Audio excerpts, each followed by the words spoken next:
Nous allons utiliser une scie sauteuse. Au préalable, pour chaque manipulation d'outils électriques, toujours s'assurer que celui-ci est bien débranché.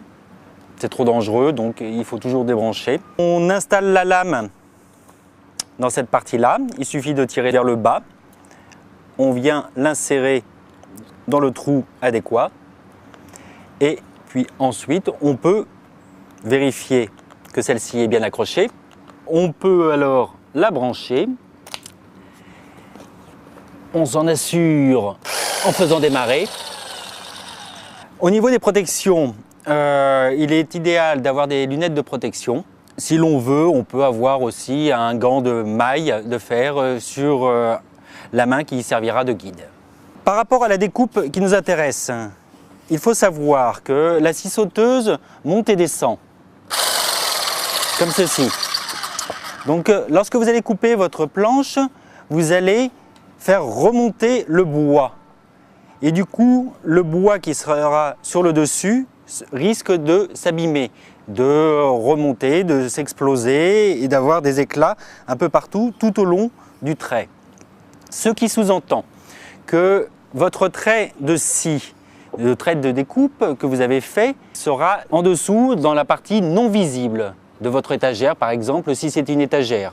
C'est-à-dire que là, vous avez la partie vue, le parement, il n'y a aucun trait. Et là où vous allez découper, vous avez fait le trait, c'est la partie qui ne sera pas vue, le contre-parement.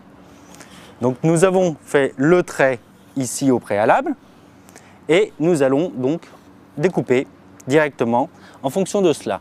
Là, je l'ai fait sur une caisse en bois. Ça vous permet de vous rendre compte que vous pouvez faire ça sur un tabouret qui soit bien stable. Ensuite, on vient se positionner juste devant. Ma main droite, en l'occurrence, permet de servir de guide. Je vais venir me positionner sur le rebord. Au mieux, si vous avez peur d'utiliser votre main, vous pouvez très bien utiliser votre tasseau que vous aviez et venir le fixer avec des serre-joints de chaque côté. Là, je positionne la scie au début du trait. Donc je démarre.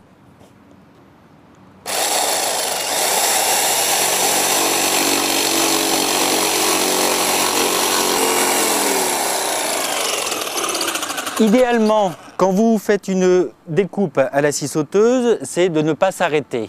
Parce que chaque arrêt sous-entend un redémarrage et du coup, un redémarrage qui ne s'effectue pas forcément au même endroit.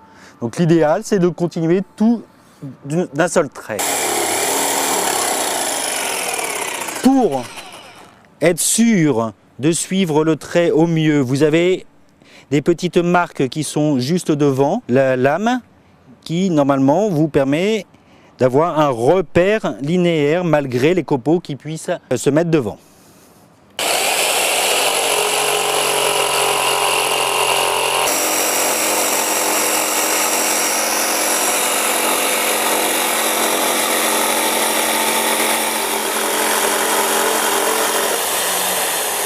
Là, c'est droit, ou à peu près droit pour être exact.